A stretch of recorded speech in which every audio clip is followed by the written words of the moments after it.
श्रावण मास म्हटलं की प्रत्येक दिवसाचं प्रत्येकाचं वेगवेगळं असं महत्त्व आहे. श्रावण मासामध्ये प्रत्येक दिवशी अनेक प्रकारची व्रतवैकल्ये येतात आणि त्यामध्ये पूजा अर्चा किंवा मग कहाणी यांचा अतिशय महत्त्वाचा भाग असतो. तर श्रावणातील सप्तमीच्या दिवशी शीतला मातेची पूजा कशी केली जाते किंवा मग का केली जाते, तर शिळा सप्तमीची ही पूजा करण्यामागे नेमकी पौराणिक कहाणी काय आहे, तर आज आपण शिळा सप्तमीची कहाणी पाहणार आहोत. आटपाट नगर होतं. तिथे एक राजा होता. त्याने एक गाव वसवलं होतं. तर त्या गावाजवळच त्यांनी एक तळं बांधलं होतं. पण काही केल्या त्या तळ्याला पाणीच लागेना. त्या राजाने जलदेवतांची खूप प्रार्थना केली. तेव्हा त्या जलदेवता राजाला प्रसन्न झाल्या आणि त्या सांगू लागल्या की राजा राजा, तुझ्या सुनेचा वडील मुलगा म्हणजेच मोठा मुलगा आम्हाला बळी दे, तेव्हाच तुझ्या तळ्याला पाणी लागेल. हे राजाने ऐकलं आणि राजा घरी आला. मनी विचार करू लागला. फार दुःखी झाला होता. ही गोष्ट सुनेला कशी सांगायची, ही गोष्ट सून कशी मान्य करील. तेव्हा राजाने एक युक्ती आखली आणि सुनेला माहेरी पाठवून दिलं. तेव्हा सुनेने राजाची आज्ञा मानली आणि सून माहेरी गेली. इकडे राजाने त्या सुनेचा मोठा मुलगा इथेच ठेवून घेतला. पुढे काय झालं की एक चांगला दिवस पाहून राजाने त्या मुलाला म्हणजेच त्यांच्या नातवाला नाहू माखू घातलं. चांगले चांगले पक्वान्न जेवू घातले. अंगावरती भरजरी वस्त्रे दिली, दागदागिने घातले आणि एका छान अशा पलंगावर झोपून तो पलंग सैनिकाला पाण्यात तळ्यात नेऊन ठेवायला सांगितला. तेव्हा जलदेवता खूप प्रसन्न झाल्या आणि तळ्याला भरपूर असं पाणी आलं.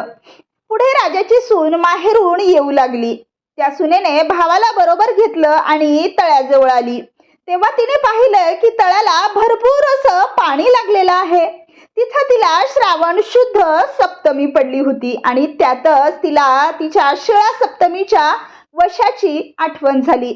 तो वसा काय किंवा तो वसा कशा पद्धतीने केला जातो, तर तळ्याच्या पाळी यावं, त्याची पूजा करावी, काकडीचं पान घ्यावं, त्यावरती दही भात आणि लोणचं घालावं, एक शिवराई सुपारी ठेवावी आणि ती भावाला वाण म्हणून द्यावं, एक मुटकुळं घ्यावं आणि ते तळ्यात टाकावं व जलदेवतांची यथासांग पूजा करून जलदेवतेला प्रार्थना करावी की हे जलदेवी माते, आमच्या वंशी जर कोणी पाण्यात बुडाले असतील तर ते आम्हास परत मिळो.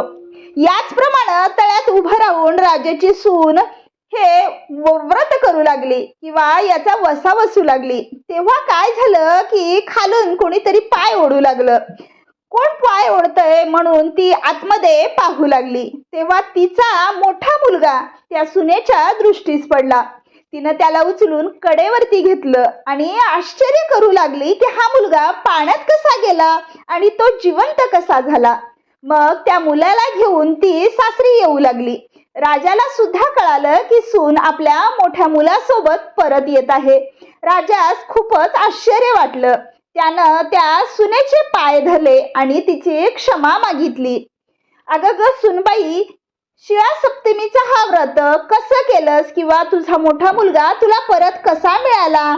तेव्हा ती राजाची सून राजाला सांगू लागली की माझं शिळा सप्तमीचं व्रत आहे, मी त्याचा वसा घेतलेला आहे, तळ्यात वाण दिलं आणि मला जलदेवता प्रसन्न झाली. तळ्यामध्ये जलदेवतेची पूजा केली, शिळा सप्तमीचा वसा वसला, तळ्याला वाण दिलं आणि जलदेवतेला प्रार्थना केली की जर तुझ्या तळ्यामध्ये आमचं कोणी बुडालेलं असेल तर ते आम्हाला परत मिळू दे. तेव्हा माझा मुलगा माझे पाय ओढू लागला आणि मी त्याला कडेवरती उचलून घेतलं. तेव्हा राजाला खूप आनंद झाला कारण त्याचा नातू त्याला परत मिळाला होता आणि जलदेवता सुद्धा प्रसन्न झाली होती. त्याच्या तळ्याला भरपूर असं पाणी लागलं होतं. तो तिच्या सुनेवरती अधिकच प्रसन्न झाला. जसा त्या सुनेला जलदेवता प्रसन्न झाल्या तशा तुम्हा सर्वांना होत ही 60 उत्तराची कहाणी 5 उत्तरी सुफळ व संपूर्ण हो. म्हणून शिळा सप्तमीचं व्रत हे प्रत्येक सवाशीण स्त्री किंवा प्रत्येक घरातील आई करते. कारण जर तिच्या कुळामध्ये जर कोणी पाण्यामध्ये बुडालेलं असेल तर ते आम्हाला परत मिळू दे म्हणून हे शिळा सप्तमीचं किंवा मग अष्टमीचं व्रत केलं जातं आणि ही कहाणी जरूर वाचली जाते. जर तुम्हाला ही शिळा सप्तमीची कहाणी आवडली असेल तर या व्हिडिओला लाईक, शेअर आणि सबस्क्राईब नक्कीच करा. धन्यवाद.